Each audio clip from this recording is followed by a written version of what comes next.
dan 4 hal yang menjaminkan banyak rizki, bukan memudahkan rizki. Tolong Bapak Ibu hafal, 4 hal bukan menjaminkan rizki, bukan memudahkan rizki, tidak. 4 hal mendatangkan rizki kemari. Dan 4 hal bukan Allah kasih kemudahan berarti kita berjalan mencari rizki Allah kasih, tidak. Bukan dikasih kemudahan, tapi di mana saja kita ada, posisi kita di mana saja, Allah datangkan rizki kepada kita. Yang pertama, qiyamul lail, salat malam. Yang kedua, berbanyak istighfar waktu sahur. Kalau anda tidak salat malam, jangan tinggalkan istighfar waktu sahur. Waktu sahur kapan? Kira-kira 30 minit sebelum azan.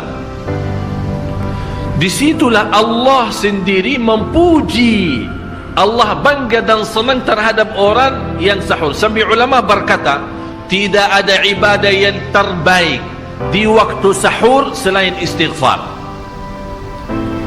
Jadi boleh baca Quran, boleh salat malam, boleh zikir, boleh apapun, tapi yang terbaik istighfar. Fokus hanya istighfar. Astaghfirullah wa atubu ilaih, termasuk istighfar Allahumma anta rabbi la ilaha illa ant, yang Bapak Ibu tahu sayyidul istighfar, yang terutama, yang paling luar biasa. Allahumma anta rabbi la ilaha illa anta khalaqtani wa ana abduka wa ana ala ahdika wa wa'dika mastata'at a'udzu bika min syarri ma sana'at abu'u laka bi ni'matika alayya wa abu'u bi dhanbi faghfirli fa innahu la yaghfiru adh-dhunuba.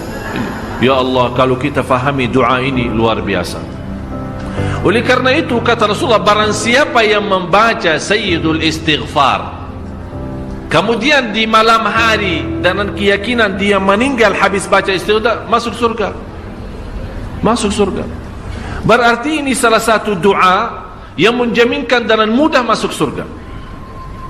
Jadi 4 hal yang mendatangkan rizki, bukan kita mencarinya, dia yang datang kemari. Apalagi saat mencari lebih mudah. Qiyamul lail, salat malam. Tapi dalam bahasa, mohon maaf Bapak Ibu, dalam bahasa Arab disebut qiyamul lail, bukan salat.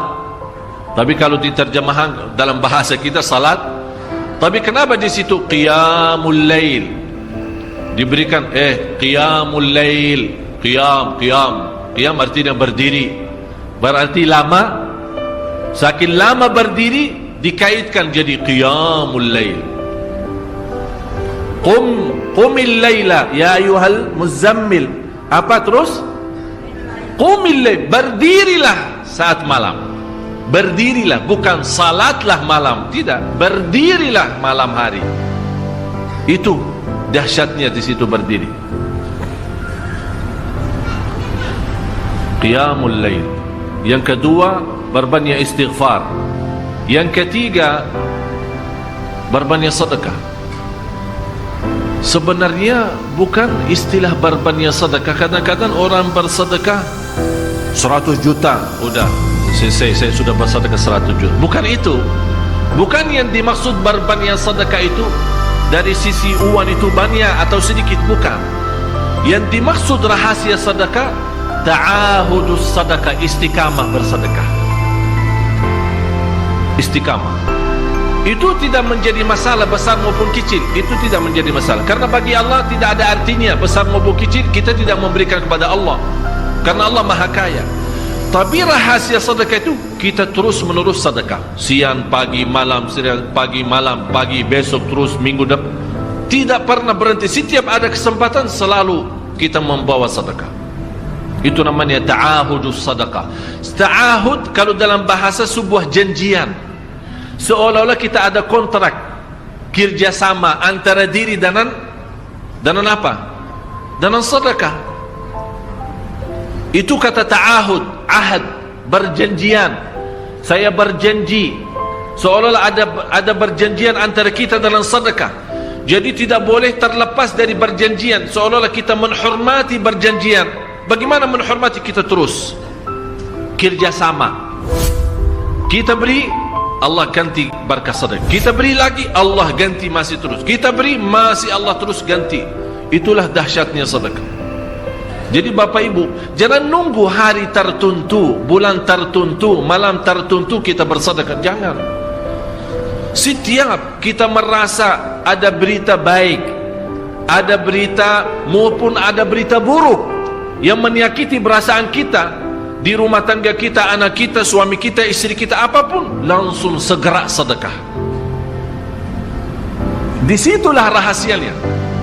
Ikatkan seolah-olah kita sudah membuat perjanjian antara diri dan sedekah dalam segala hal, hal senang maupun hal tidak, hal bahagia maupun hal sedih, hal bangga maupun hal lagi menghadapi kesusahan, kesulitan, selalu sehat dan sakit.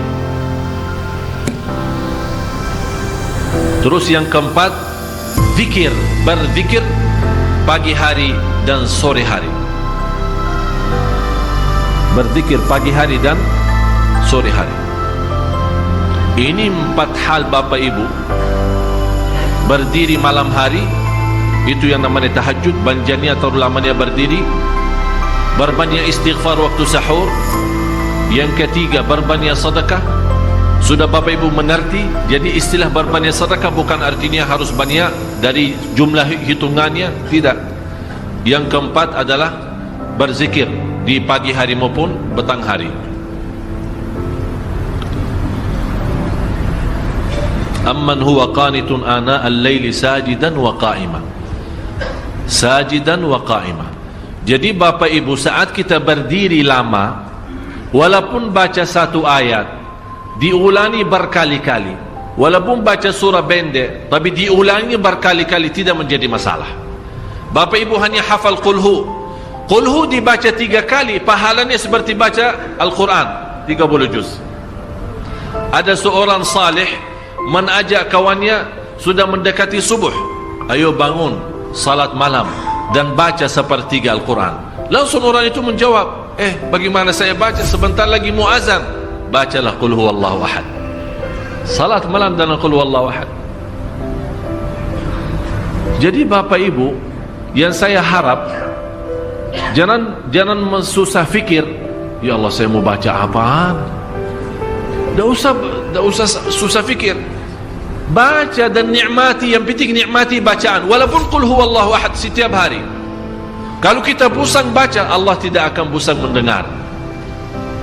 Malah Allah paling senang mendengar bisikan bacaan dan bisikan doa kita malam hari. Allah paling senang mendengar bisikan doa munajat kita malam hari. Itu luar biasa.